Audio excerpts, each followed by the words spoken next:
જામનગરના સુભાષ બ્રિજ નીચે આવેલ રંગમતી નાગમતી નદીના પટમાં વહીવટી તંત્રનું બુલડોઝર ફરી વળ્યું છે।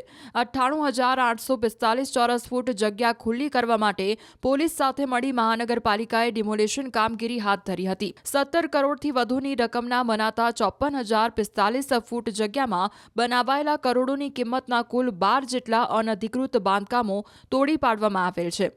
ઉલ્લેખનીય છે કે આવનારા સમયમાં રિવરફ્રન્ટ પ્રોજેક્ટને લઈને આ કામગીરી કરવામાં આવી રહી છે। ત્યારે આજે વહેલી સવારથી જ જામનગર શહેર ડીવાયએસપી જયવીરસિંહ ઝાલા ઉપરાંત સિટી એ ડિવિઝન અને એલસીબી એસઓજી સહિતના પોલીસ સ્ટાફ સાથે મહાનગરપાલિકાની એસ્ટેટ વિભાગની ડિમોલેશન કામગીરી હાથ ધરવામાં આવી છે।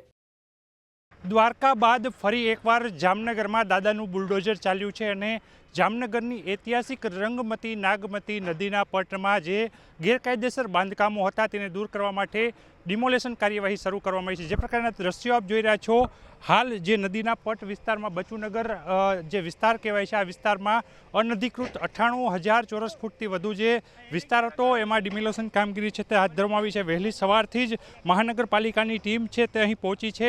ચુસ્ત પોલીસ બંદોબસ્ત વચ્ચે ડિમોલેશન શરૂ કરવામાં આવ્યું છે। આપણી સાથે અધિકારી દીક્ષિત છે, એમની સાથે વાત કરીશું। શું કહેશો સાહેબ, કયા પ્રકારની કામગીરીને કેટલું બાંધકામ ખુલ્લું કરવા માટે કવાયત?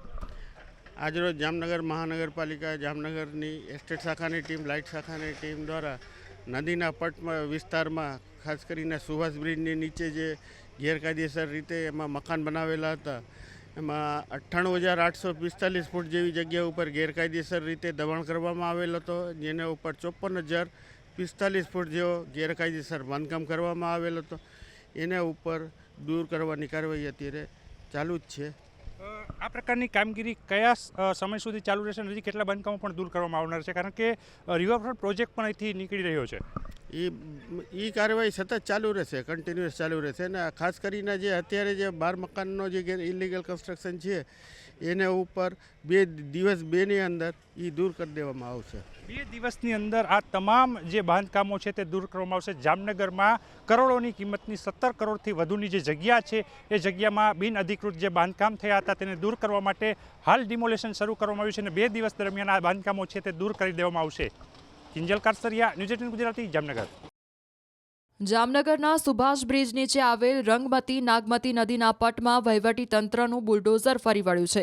98,845 ચોરસ ફૂટ જગ્યા ખુલ્લી કરવા માટે પોલીસ સાથે મળી મહાનગરપાલિકાએ ડિમોલેશન કામગીરી હાથ ધરી હતી। 17 કરોડથી વધુની રકમના મનાતા 54,045 ફૂટ જગ્યામાં બનાવાયેલા કરોડોની કિંમતના કુલ 12 જેટલા અનધિકૃત બાંધકામો તોડી પાડવામાં આવેલ છે। ઉલ્લેખનીય છે કે આવનારા સમયમાં રિવરફ્રન્ટ પ્રોજેક્ટને લઈને આ કામગીરી કરવામાં આવી રહી છે। ત્યારે આજે વહેલી સવારથી જ જામનગર શહેર ડીવાયએસપી જયવીરસિંહ ઝાલા ઉપરાંત સિટી એ ડિવિઝન અને એલસીબી એસઓજી સહિતના પોલીસ સ્ટાફ સાથે મહાનગરપાલિકાની એસ્ટેટ વિભાગની ડિમોલેશન કામગીરી હાથ ધરવામાં આવી છે। દ્વારકા બાદ ફરી એકવાર જામનગરમાં દાદાનું બુલડોઝર ચાલ્યું છે અને જામનગરની ઐતિહાસિક રંગમતી નાગમતી નદીના પટમાં જે ગેરકાયદેસર બાંધકામો હતા તેને દૂર કરવા માટે ડિમોલેશન કાર્યવાહી શરૂ કરવામાં આવી છે। જે પ્રકારના દ્રશ્યો આપ જોઈ રહ્યા છો, હાલ જે નદીના પટ વિસ્તારમાં બચુનગર જે વિસ્તાર કહેવાય છે, આ વિસ્તારમાં અનધિકૃત 98,000 ચોરસ ફૂટથી વધુ જે વિસ્તાર હતો એમાં ડિમોલેશન કામગીરી છે તે હાથ ધરવામાં આવી છે। વહેલી સવારથી જ મહાનગરપાલિકાની ટીમ છે તે અહીં પહોંચી છે। ચુસ્ત પોલીસ બંદોબસ્ત વચ્ચે ડિમોલેશન શરૂ કરવામાં આવ્યું છે। આપણી સાથે અધિકારી દીક્ષિત છે, એમની સાથે વાત કરીશું। શું કહેશો સાહેબ, કયા પ્રકારની કામગીરીને કેટલું બાંધકામ ખુલ્લું કરવા માટે કવાયત? આજરોજ જામનગર મહાનગરપાલિકા જામનગરની એસ્ટેટ શાખાની ટીમ, લાઇટ શાખાની ટીમ દ્વારા નદીના પટમાં વિસ્તારમાં ખાસ કરીને સુભાષ બ્રિજની નીચે જે ગેરકાયદેસર રીતે એમાં મકાન બનાવેલા હતા એમાં 98,845 ફૂટ જેવી જગ્યા ઉપર ગેરકાયદેસર રીતે દબાણ કરવામાં આવેલ હતો, જેના ઉપર 54,045 ફૂટ જેવો ગેરકાયદેસર બાંધકામ કરવામાં આવેલ હતો। એના ઉપર દૂર કરવાની કાર્યવાહી અત્યારે ચાલુ જ છે। આ પ્રકારની કામગીરી કયા સમય સુધી ચાલુ રહેશે? હજી કેટલા બાંધકામો પણ દૂર કરવામાં આવનાર છે? કારણ કે રિવરફ્રન્ટ પ્રોજેક્ટ પણ અહીંથી નીકળી રહ્યો છે। એ કાર્યવાહી સતત ચાલુ રહેશે, કન્ટિન્યુઅસ ચાલુ રહેશે અને ખાસ કરીને જે અત્યારે જે 12 મકાનનો જે ઇલીગલ કન્સ્ટ્રક્શન છે એને ઉપર 2 દિવસ 2ની અંદર એ દૂર કરી દેવામાં આવશે। 2 દિવસની અંદર આ તમામ જે બાંધકામો છે તે દૂર કરવામાં આવશે. જામનગરમાં કરોડોની કિંમતની 17 કરોડથી વધુની જે જગ્યા છે એ જગ્યામાં બિનઅધિકૃત જે બાંધકામ થયા હતા તેને દૂર કરવા માટે હાલ ડિમોલેશન શરૂ કરવામાં આવ્યું છે અને 2 દિવસ દરમિયાન આ બાંધકામો છે તે દૂર કરી દેવામાં આવશે. કિંજલ કારસરિયા, ન્યૂઝ 18 ગુજરાતી, જામનગર.